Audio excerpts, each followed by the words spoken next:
मंच पर आसीन मेरे इष्ट गुरु भगवान माँ जी के चरणों में मेरा शत शत नमन। भाइयों,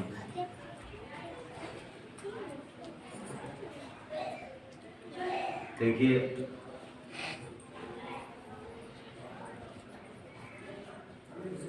क्योंकि इस उत्सव की ये चौथी सभा है और विज्ञानमय कोश की सभा है। विज्ञानमय कोश मतलब हमारे दिमाग से मतलब है, हमारी जो बॉडी में जो परमात्मा ने हार्ड डिस्क लगा के भेजी है, कुछ उससे रिलेटेड है, कुछ उससे मिलता जुलता है। हम अपने जीवन में क्या सीखते हैं, क्या ज्ञान प्राप्त करते हैं, जहां जाकर वो स्टोर होता है, जहां जाकर वो सुरक्षित रखा जाता है, हमारे इस जन्म के भी, हमारे पूर्व जन्म के भी, जहां जाके स्टोर होता है, कुछ ये कोश उसी तरफा आकर्षित करता है। इसीलिए इसको विज्ञानमय कोश कहा गया है। देखिए, कभी मास्टर साहब ने जो प्रसंग सुनाया, जितने भी हम सब लोग यहाँ बैठे हैं, हमारे मस्तिष्क में वो बात कहीं ना कहीं जाके स्टोर हुई है, रखी गई है। ये अलग बात है, हर उस व्यक्ति ने, जिसने भी सुना, उसके सुनने का ढंग अलग अलग था। मास्टर साहब के ऐसा नहीं कि मास्टर साहब के कहने का ढंग व्यंग के वेश, व्यंग के द्वारा था या व्यंग के साथ था, पर हम लोग जैसा सुना उसी ढंग से हम लोगों को वो चीज महसूस हुआ।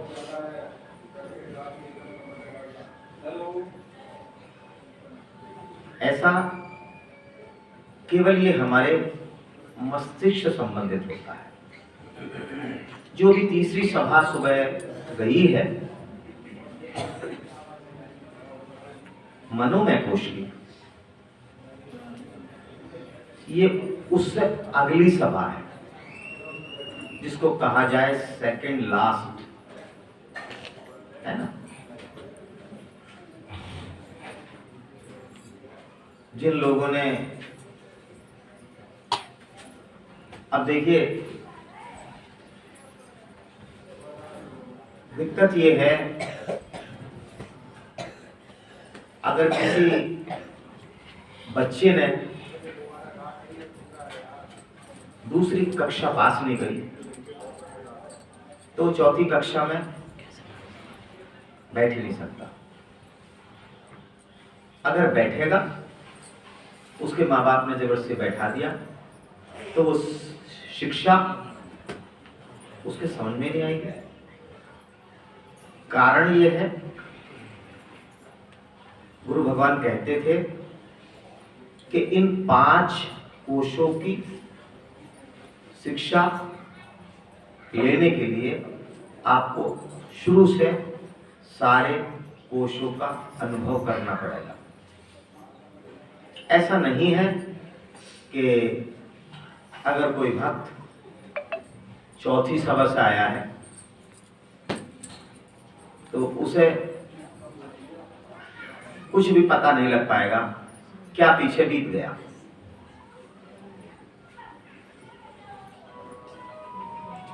पर दिक्कत ये है कि जो भक्त इस समय आए हैं, परमात्मा ये कहता है कि उन्हें कुछ ना कुछ जरूर प्राप्त होना चाहिए। तो हम लोग अगर प्रयास करें और गुरु भगवान की कृपा आप पर हो जाए तो आप विज्ञान में कोश की कक्षा में प्रवेश कर सकते हैं। देखो फिर वही बात आ गई, मैंने जो अभी शब्द बोला कि गुरु भगवान की कृपा हो जाए। जो चौथे क्लास में आके बच्चा बैठ गया, उसकी बुद्धि में तो इतनी बल है नहीं कि वो पास हो जाए। जो टीचर पढ़ा रहा है उसकी कृपा हो गई, नंबर दे दिए तो पास हो गया। अब जो लोग आज आए हैं उनके पर तो कृपा परमात्मा कर दे तब गाड़ी चल जाए, वरना वो तो बैठे हैं। कारण यह है कि उनके लेवल से ऊपर की बात पहुंची।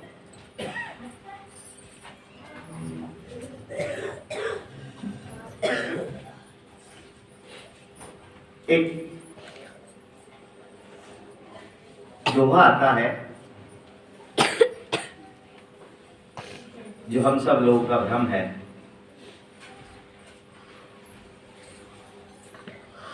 अमर बेल जानते हैं क्या होती है? हाँ हाँ, अमर बेल वो होती है जिसकी जड़ नहीं होती है। कभी कहता है अमर बेल बिन मूल के प्रतिपालक भगवान।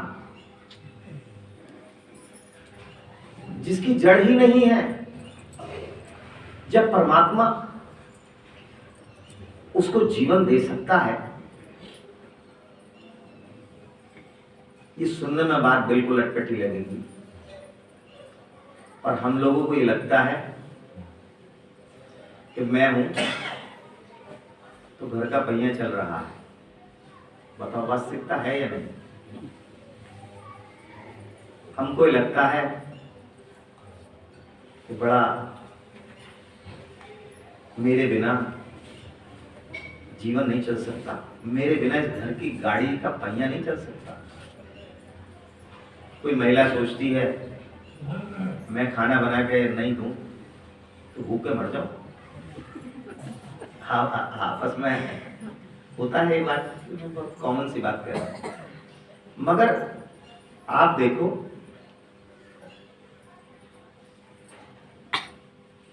सारी झगड़े की जड़ क्या है? मैं। अगर हम ये कहने लगे, महिलाएं कहने लगे कि अगर हम खाना बना के ना दें तो वो उतना उग्रता नहीं आने की बात नहीं, और मैं उग्रता पूरी आएगी सुनने वाले को। मैं रामचरितमानस का एक प्रसंग सुनाता हूं। हनुमान जी सीता जी की खोज के लिए जा रहे हैं।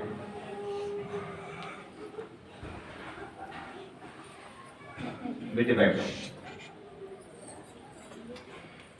अचानक समुद्र पार कर रहे हैं ना बेटे, समुद्र पार कर रहे हैं तो अब समुद्र में से सोने का पर्वत निकल के आने वाला है। देखिएगा, हम सब लोग रामचरितमानस पढ़ते हैं, मगर हम सब लोग पढ़ते नहीं, हम सब लोग नींद में पढ़ते हैं। सब ऐसा ही हवा हमारी। तो समुद्र में से सोने का पर्वत निकल के आने वाला है, उसका नाम मैनाक है। समुद्र ने मैनाक से कहा कि समुद्र, मैनाक तुम पर पवन का ऋण है, तुम पर पवन का ऋण है, और आज उसी पवन के पुत्र राम जी के दूत बनकर जा रहे हैं। तुम्हें उस ऋण से पूर्ण होना चाहिए। हनुमान जी को अपने ऊपर विश्राम करने के लिए रोको।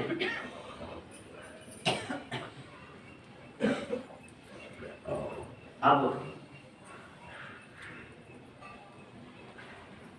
मैनाक से जब ये कहा तो बात बिल्कुल अटपटी है। पवन का ऋण, ये क्या हुआ भाई?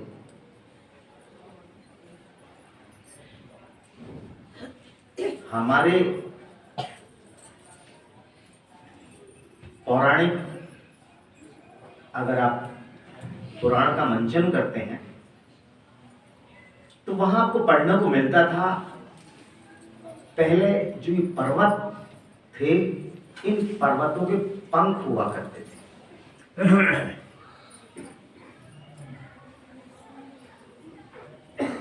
पर्वतों के पंख हुआ करते थे, जहां उनका मन करा, जब मन करा, पंख फैलाए, उड़ गए। अब देखिएगा, हम लोग अगर सोचें इस बात को, कितनी भयानक स्थिति बन जाती होगी। पर्वत उड़ा, उड़ने के बाद कहीं जहां मन करा आबादी वाले क्षेत्र में बैठ गया, तो जो आबादी रही होगी वो समाप्त। अब जब ऐसा बहुत ज्यादा होने लगा तो ब्रह्मा जी को बड़ा कष्ट हुआ। कहते हैं ब्रह्मा जी देवराज इंद्र के पास गए, जाके उनसे कहा कि देवराज, हम बड़े परेशान हैं, हम एक एक करके दुनिया बना रहे हैं, और ये पर्वत है, जहां इनका मन करा उड़े, और उड़ने के बाद कहीं भी आबादी वाले क्षेत्र में बैठ गए।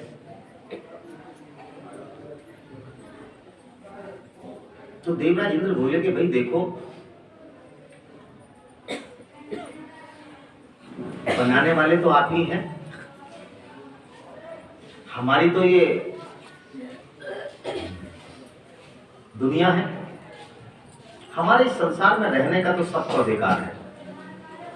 अब आप बना रहे हैं, ये जिम्मेदारी आपकी है, आप गलत चीज क्यों बना रहे हैं? अब जो बना दी उसको रखने की प्रतिपालक भगवान है,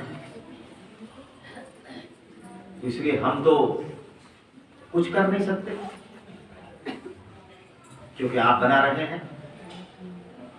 तो कहते हैं ब्रह्मा जी ने कहा एक काम करो आप हमारे कहने से, कि आप इन्हें नष्ट तो ना करो, मगर इनके जो पंख हैं वो पंख काट दो। तो कहते हैं देवराज इंद्र ने अपने वज्र से पर्वतों के पंख काट दिए। जब पंख काट दिए तो पर्वत हो गए अचल। जब अचल हो गए,